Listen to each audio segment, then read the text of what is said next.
الرحيم. أهلا وسهلا بكم في قناة الكرة الزمالك. فيديو النهاردة عن مجموعة من أخبار نادي الزمالك. معاكم سامي حسن، ونبدأ على طول بأول أخبار نادي الزمالك.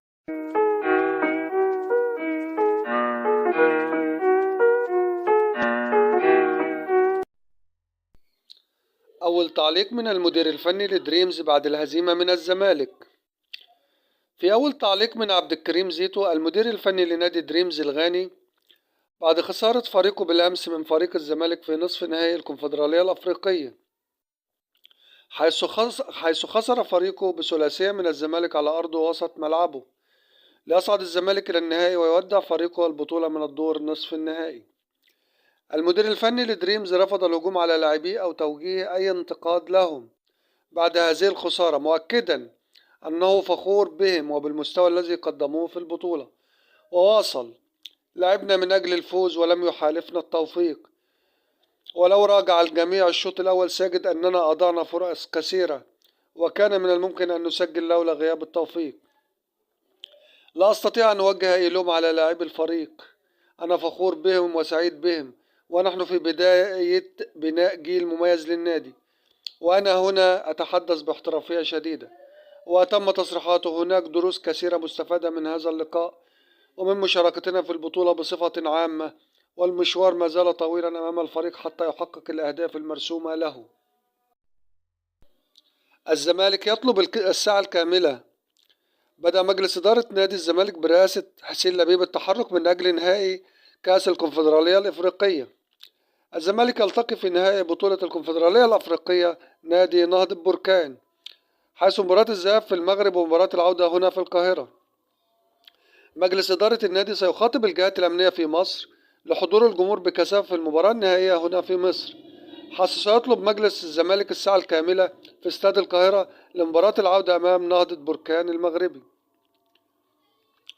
الزمالك وقبل خوض مباراتي النهائي سيخوض مباراتين في بطولة الدوري العام أمام البنك الأهلي يوم الخميس القادم الموافق 2 مايو وسموحة يوم 5 مايو. 3 فترات قيد. الفيفا يصدم الزمالك ويعلن قراره رسميا. أعلن الاتحاد الدولي لكرة القدم فيفا إيقاف قيد نادي الزمالك بشكل رسمي بسبب عدم دفع مستحقات المغربي خالد بوطيب لاعب الفريق السابق. وكان نادي الزمالك كشف في وقت سابق تلقيه خطابا من الاتحاد الدولي لكرة القدم فيفا يخطر بإيقاف القيد لحين سداد مستحقات المغربي خالد بوطيب الذي حصل على حكم لصالحه. وأعلن الاتحاد الدولي اليوم الاثنين بشكل رسمي إيقاف قيد فريق الزمالك لمدة 3 فترات، ويتم فتحه حال سداد مستحقات اللاعب المغربي. جدير بالذكر أن خالد بوطيب حصل على حكم بالحصول على مبلغ 2 مليون و400 ألف يورو من الزمالك قيمة المستحقات بالفوائد. موعد نهائي الكونفدرالية بعد تأهل الزمالك. يقام نهائي بطولة الكونفدرالية الإفريقية بنظام الذهاب والإياب، ومن المقرر أن يخوض نادي الزمالك مباراة الذهاب خارج الديار في المغرب، بينما تكون مباراة الإياب على أرضية استاد القاهرة الدولي معقل الفارس الأبيض وأمام أنصار وعشاق أبناء ميت عقبة.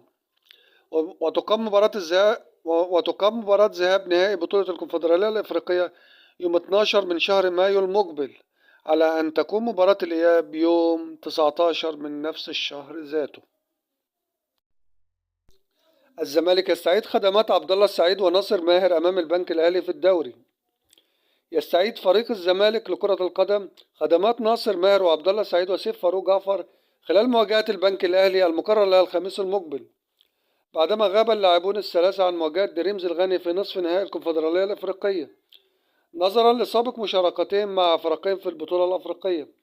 وشارك عبد الله السعيد وسيف جعفر مع بيراميدز بدوري أبطال أفريقيا، بينما شارك ناصر ماهر مع مودرن فيوتشر في الكونفدرالية الإفريقية. ونجح الزمالك في التأهل إلى نهائي بطولة الكونفدرالية الإفريقية على حساب دريمز الغاني بعد الفوز في مباراة العودة بنتيجة 3-0 ومن قبلها التعادل السلبي بدون أهداف. وتعود بعثة فريق الأول لكرة القدم بنادي الزمالك القاهرة قادمة من غانا بعد مواجهة دريمز في إياب نصف نهائي الكونفدرالية الأفريقية. وأغلق الجهاز الفني بعد هذه المواجهة ملف البطولة الأفريقية ليبدأ التركيز على مواجهة الدوري المقبلة أمام البنك الأهلي باستاد القاهرة ضمن منافسات الجولة 20 من عمر المسابقة والمقرر لها الخميس. الزمالك يضمن انتعاش خزينته ب1,000,000 دولار بعد الوصول لنهائي الكونفدرالية. ضمن فريق الزمالك انتعاش خزينته ب1,000,000 دولار بعد حصد بطاقة التأهل لنهائي كأس الكونفدرالية الأفريقية عقب تحقيق الفوز على دريمز الغاني في نصف النهائي. وفي حال نجاح الزمالك في التتويج بلقب الكونفدرالية سيحصد الفارس الأبيض على مكافأة بقيمة 2,000,000 دولار. وكان الاتحاد الأفريقي قد أقر جوائز بطولة الكونفدرالية وجاءت كالتالي: البطل 2,000,000 دولار، الوصيف 1,000,000 دولار، فرق نصف النهائي فريقان كل فريق سيحصل على 750,000 دولار، فرق ربع النهائي 4 فرق 550,000 دولار لكل فريق، أصحاب المركز الثالث في المجموعة 4 فرق 400,000 دولار، أصحاب المركز الأخير في المجموعة 4 فرق 400,000 دولار. وحسم الزمالك تأهله لنهائي بطولة كأس الكونفدرالية بعد فوزه على دريمز الغاني بثلاثية دون رد في المباراة التي أقيمت بينهما على استاد بابا يارا الرياضي في إياب دور نصف نهائي الكونفدرالية. وكان لقاء الذهاب الذي أقيم في القاهرة قد انتهى بالتعادل السلبي، يتأهل الفارس الأبيض بمجموع المباراتين بثلاثية دون رد ليضرب موعدا مع نهضة بركان المغربي في النهائي. ويخوض فريق الزمالك مباراة الذهاب في نهائي الكونفدرالية يوم الأحد 12 مايو خارج أرضه، ثم يخوض مباراة العودة يوم الأحد 19 مايو على أرض استاد القاهرة. أرقام مميزة للاعب سامسون إيكونولا ضد دريمز الغاني. حقق اللاعب سامسون إيكونولا أرقام مميزة في مباراة دريمز الغاني التي أقيمت في نصف نهائي الكونفدرالية الإفريقية في استاد بابا يارا.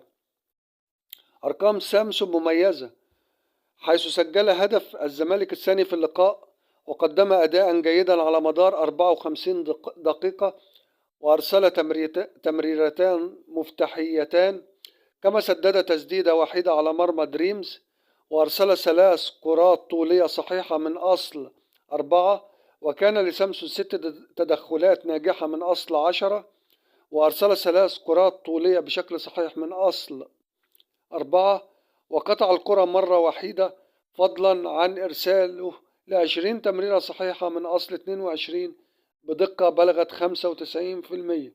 وتأهل الزمالك إلى نهائي الكونفدرالية هذا الموسم بالفوز على دريمز الغاني بثلاثية نظيفة، منتظرا مواجهة نهضة بركان المغربي في المباراة النهائية. الخبر ده بتكون نهاية أخبارنا النهاردة. شكرا لكم على المتابعة، والسلام عليكم ورحمة الله وبركاته.